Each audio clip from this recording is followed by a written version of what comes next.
महर्षि वाल्मीकि जी ने रामायण की रचना की है और इस वाल्मीकि रामायण के बाल कांड का भी स्वाध्याय चल रहा है। पिछले दिनों 57वें सर्ग में हम सबने जाना था कि जब महर्षि वशिष्ठ ने अपने ब्रह्मदंड से विश्वामित्र जी के सारे अस्त्र शस्त्र को नष्ट कर दिया तो विश्वामित्र जी अपने आप को ऐसा महसूस किए कि क्षत्रिय का जीवन बेकार है, ब्रह्म बल ही असली ब्रह्म बल है। यह जानकर वो तपस्या करने चले गए और तपस्या के क्रम में 1000 वर्ष तक तपस्या करते रहे। उस बीच में उन्हें 4 पुत्र हुए। कितने पुत्र हुए? 4 पुत्र हुए। उनके नाम थे हविष्पंद, मधुस्पंद, दृढ़नेत्र और महारथ। और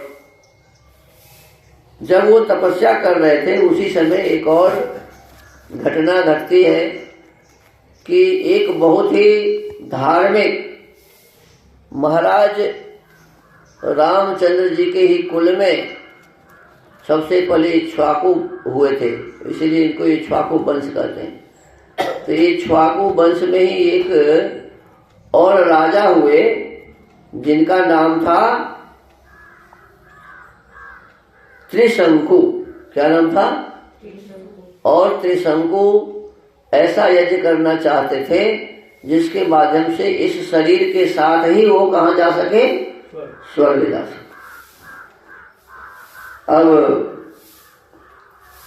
कहते हैं कि वशिष्ठं समाहूय कथयामास चिंतितम् अशक्यमिति चाप्युक्तो वशिष्ठेन महात्मना।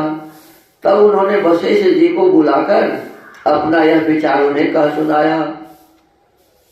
त्रिशंकु जी किनको बुलाया? वशिष्ठ जी को। और कहा कि मैं स्वर्ग जाना चाहता हूँ इस शरीर के साथ। तो महात्मा वशिष्ठ ने उन्हें बताया कि ऐसा होना असंभव है, माने इस शरीर के साथ आप नहीं स्वर्ग जा सकते। प्रत्याख्यातो वशिष्ठेन सययौ दक्षिणां दिशं ततस्तत्कर्म सिद्ध्यर्थं पुत्रांस्तस्य गतो नृपः। जब वशिष्ठ ने उन्हें कोरा उत्तर दे दिया कि आप नहीं जा सकते, तब वे राजा उस कर्म की सिद्धि के लिए दक्षिण दिशा में उन्हीं के पुत्रों के पास चले गए। अब वशिष्ठ जी के भी 100 पुत्र थे। कितने? वो भी तपस्या कर रहे थे दक्षिण दिशा में। तो उनके पास पहुंच गए कौन? त्रिशंकु जी चले गए कि आपके पिताजी तो मना किए हैं, फिर आप मुझे स्वर्ग भेज दीजिए। वासिष्ठा दीर्घ तपसस्तपो यत्र हि ते पिरे त्रिशंकुस्तु महातेजा शतं परम भास्वरम। वशिष्ठ पुत्रान् ददृशे तप्यमानान् मनस्विनः। वशिष्ठ जी के वे पुत्र जहाँ दीर्घ काल से तपस्या में प्रवृत्त होकर तप करते थे, उस स्थान पर पहुंचकर महातेजस्वी त्रिशंकु ने देखा कि मन को वश में रखने वाले वे 100 परम तेजस्वी वशिष्ठ कुमार। कितने? 100 परम तेजस्वी वशिष्ठ कुमार तपस्या में संलग्न हैं। सुविगम्य महात्मानः सर्वानेव गुरुः सुतान् अभिवाद्यानुपूर्वेण हृया किंचिदवाङ्मुखः अब्रवीत् स महात्मानः सर्वानेव कृतांजलि।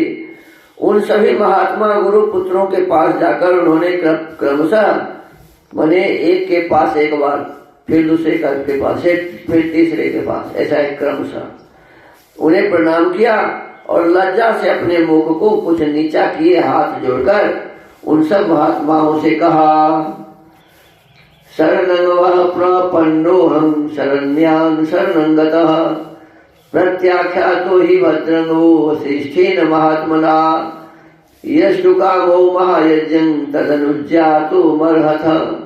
गुरुपुत्रों, आप शरणागत वत्सल हैं। शरणागत वत्सल माने जो शरण में आता है उसको उद्धार करने वाला। मैं आप लोगों की शरण में आया हूँ, आपका कल्याण हो।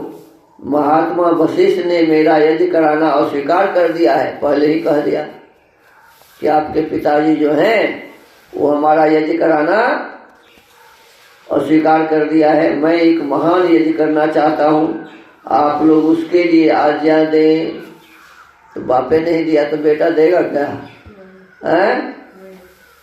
अब कहते हैं गुरु पुत्रानहं सर्वान् नमस्कृत्य प्रसादये शिरसा प्रणतो याचे ब्राह्मणांस तपसी स्थितान् ते मां भवन्तः सिद्ध्यर्थं याजयन्तु समाहिता सशरीरो यथाहं वै देवलोकमवाप्नुयाम्। मैं समस्त गुरु पुत्रों को नमस्कार करके प्रसन्न करना चाहता हूँ। आप लोग तपस्या में संलग्न रहने वाले ब्राह्मण हैं। मैं आपके चरणों में मस्तक रखकर यह याचना करता हूँ कि आप लोग एकाग्रचित हो मुझसे मेरी अभीष्ट सिद्धि के लिए ऐसा कोई यज्ञ करावें जिससे मैं इस शरीर के साथ ही देवलोक में जा सकूं। अब जैसे ये बात बताया कि आपके पिताजी मना कर दिए और मैं इस शरीर के साथ स्वर्ग जाना चाहता हूँ, तो आप लोग कोई इस प्रकार का यज्ञ करिए जिससे मैं चला जाऊं। प्रत्याख्यातो वशिष्ठेन गतिमन्यां तपोधना गुरुपुत्रान् ते सर्वान् नाहं पश्यामि कांचन। तपोधनो, महात्मा वशिष्ठ के अस्वीकार कर देने पर अब मैं अपने लिए समस्त गुरु पुत्रों की शरण में जाने के सिवा दूसरी कोई गति नहीं देखता। इक्ष्वाकुणांगि सर्वेषां पुरोधाः परमागते तस्मादनन्तरं सर्वे भवन्तु दैवतं मम। समस्त इक्ष्वाकु वंशियों के लिए पुरोहित वशिष्ठ जी ही परम गति हैं, उनके बाद आप सब लोग ही मेरे परम देवता हैं। कभी इक्ष्वाकु वंश के तो पुरोहित वशिष्ठ जी ही हैं, और वशिष्ठ जी तो मेरे यज्ञ को कराने से मना कर दिए हैं, तो उसके पुत्र हैं आप, तो आप ही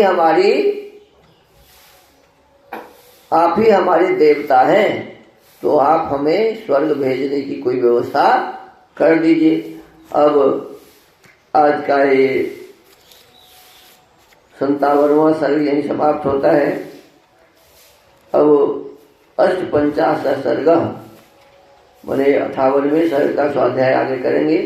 तो आज के इस वाल्मीकि रामायण के स्वाध्याय के क्रम को यहीं विराम देते हैं। ओम देव